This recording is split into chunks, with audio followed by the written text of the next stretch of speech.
Our next fearless leader is Jeffrey Beckham Jr. Jeffrey Beckham Jr. is Chief Executive Officer at Chicago Scholars. In his role, Jeffrey is responsible for leading the development of the organization that serves more than 4,000 first-generation and low-income students to reach their dreams to pursue a college education. Jeffrey is a community leader, artist, and tech entrepreneur known for advancing the fight for equity for youth and marginalized communities throughout the United States. How do I define fearless leadership? You know, when I started painting, I didn't know much about the craft. I actually learned a lot of it watching YouTube videos. Being a self-taught artist requires you to dive in and really kind of cut and untether yourselves from things that are innately holding us back. I equate that to fearless leadership. You know, when I put a brush on a canvas and I'm able to completely let go, to tap into areas of thought, areas of feeling, areas of emotion that I haven't been able to before. I think when I think of fearless leaders, it's individuals who are able to do that, who have untethered themselves from the idea of what may always or sometimes seem rational.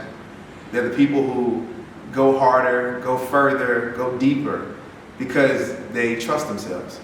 They trust the knowledge and the skills that they have. They trust and they're courageous.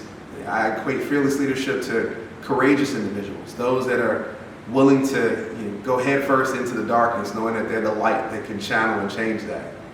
Fearless leaders show up. Fearless leaders are ones who put people first and people over everything before themselves. And fearless leaders recognize that it's bigger than themselves, it's bigger than me, it's bigger than you. It's about the work that we're here to do, the work that we're purposed to do. So there have been a few points of emphasis where I've had to display fearless leadership. I think more recently it's been leading Chicago Scholars on the other side of a pandemic. You know, our staff, our stakeholders, most of the people we work with, our students, are navigating the same uncertainties of the world. What is required of me is to be transparent, to be very clear in our mission, what our intentions are with the organization.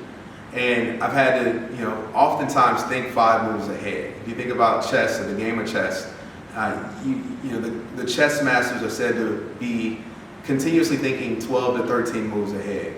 In this environment, in this arena, leading Chicago Scholars, I've had to think 5 moves ahead. We have been very much so an organization since the start of the pandemic out in front of trying to do things that are best bet and best for our students and our scholars.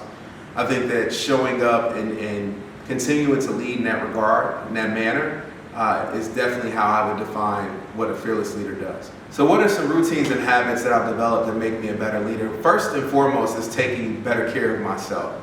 I think that the one thing that the pandemic did for all of us is that it made us look in the mirror and see things that we might not have liked very much, whether it was your physical appearance, the things that you were doing, or even your homes, right?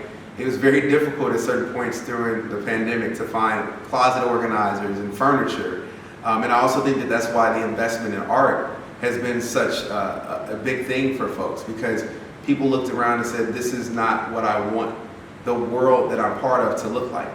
And so I invested in myself. I created space for working out, space for quiet time, to be able to think more, to be able to dive deeper into those moments and points of inspiration. A book I read said that it takes preparation, inspiration to get to a place of illumination with regard to how you develop innovation and insight. And I took time to create space for that. But beyond that, I think it's also critically important to make sure too that we lean in to the mentorship and the people that we have around us. I'm grateful for my impact friends and family who have not only helped coach and guide me, but supported and rooted me on through the way. My mentor in the program is still somebody that I look to now for mentorship and guidance. My parents and my family have continually supported me in this journey as I've become CEO of Chicago Scholars and opening an art gallery here on the south side of Chicago. And I think that leaning into people, believing in people, and taking care of people is why I've been able to accomplish the work. If you take care of yourself and you take care of people, the work gets done. What advice would I offer to an emerging leader on becoming a fearless leader? I think, one of the things that I found through the process of painting is patience is truly a virtue. When you paint a piece, you start with the background, the base coat. I've shared that the background is all the things that you're doing now as a young leader. It's the work you're doing, the educational base, the mentors around you. And then you add the first layer, which is the sketch. And typically the sketch is rough. That's when we start out in our careers and we're trying to navigate and journey through all of the initial tacit and domain knowledge you need to find yourself. The second layer is when you start to add the color. And what you need to do in that point in time sometimes is step back to see the composition come together.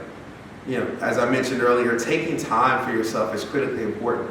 It's part of how you learn and grow. And so, I've had to do that oftentimes where I've painted something and put a stroke on canvas and looked up and said, man, I don't see it yet. But when you step back and you give yourself that time and space, you can see the composition come together. And finally, when you're done with the piece and you're finished, you apply either an isolation coat or a varnish.